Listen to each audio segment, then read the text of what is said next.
राहुल गांधी जी के leader of opposition बनने से न सिर्फ कांग्रेस में, कांग्रेस कार्यकर्ताओं में, लेकिन पूरा विपक्ष, समूचा जो इंडिया अलायंस है, सभी लोगों में एक ऊर्जा का संचार हुआ है। राहुल गांधी जी ने लगातार इस सरकार को चुनौती दी है, पारदर्शिता की लड़ाई लड़ी है, लोगों की आवाज बनने का काम किया है, संसद के अंदर और संसद के बाहर। आज जब वो नेता प्रतिपक्ष बने हैं तो उससे विपक्ष की उम्मीदें और बढ़ी हैं, लोगों के अंदर विश्वास पैदा हुआ है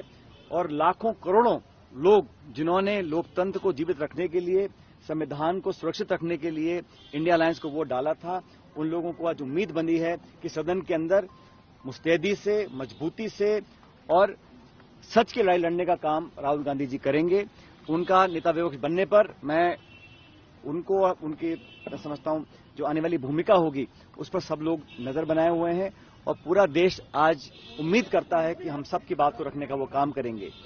राहुल गांधी जी के नेता प्रतिपक्ष बनने से न सिर्फ कांग्रेस को ताकत मिलेगी, लेकिन उस सोच को ताकत मिलेगी जो सोच इस देश में अमन, चैन, प्यार, भाईचारा और संविधान को सुरक्षित बनाने का काम करना चाहती है।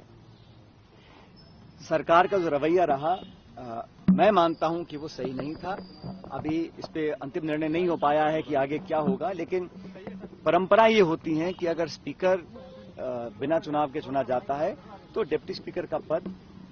विपक्ष को दिया जाता है। जब यूपीए की सरकार थी तब डिप्टी स्पीकर हमेशा विपक्ष के पास था। मुझे पता नहीं है कि इसमें अंतिम क्या निर्णय लिया गया है, लेकिन स्वच्छ परंपरा ये रही है, जब यूपीए के कार्यकाल था तो स्पीकर सत्ता पक्ष का था और डिप्टी स्पीकर विपक्ष का था।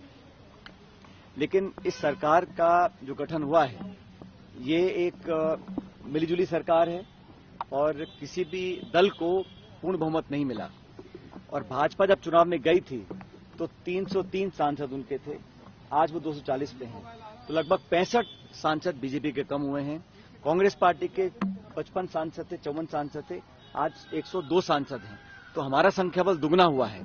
तो हमने जो बात रखी जनता के सामने, जो मैनिफेस्टो बनाया, जिन मुद्दों को लेकर हमने चुनाव लड़ने का काम किया, उन सिद्धांतों को, उन मुद्दों को, उन इश्यूज को, मैनिफेस्टो को हमारे को जनता ने पसंद किया। ये बात सही है कि सरकार दोबारा एनडीए की बनी है, लेकिन भविष्य में क्या होगा मैं नहीं जानता हूं। दो बड़े सहयोगियों के साथ सरकार का निर्माण हुआ है, संभावनाएं आगे क्या बनती हैं कहना मुश्किल होगा, लेकिन मैं इतना चाहता हूं कि नए स्पीकर जो बने हैं राजस्थान से, हमारे ओम बिरला जी, वो दूसरी बार स्पीकर बने हैं लोकसभा के। मैं उम्मीद करता हूं कि वो, जैसा राहुल गांधी जी ने कहा, कि वो निष्पक्षता से काम करेंगे और स्पीकर होने का जो दायित्व होता है उसका मतलब होता है कि प्रत्येक दल को, प्रत्येक सदस्य को बराबरी का मौका मिले और विपक्ष को अपनी बात रखने का पूरा जो उनका दायित्व है उसको पूरा करने का उनको अवसर प्रदान करें। मैं उम्मीद करता हूं कि उनका कार्यकाल कामयाब रहेगा, लेकिन विपक्ष को, खासकर उन लोगों को जो अपनी बात रखना चाहते हैं सदन के अंदर, वो खुलापन उनको महसूस होगा ओम बिरला जी के कार्य।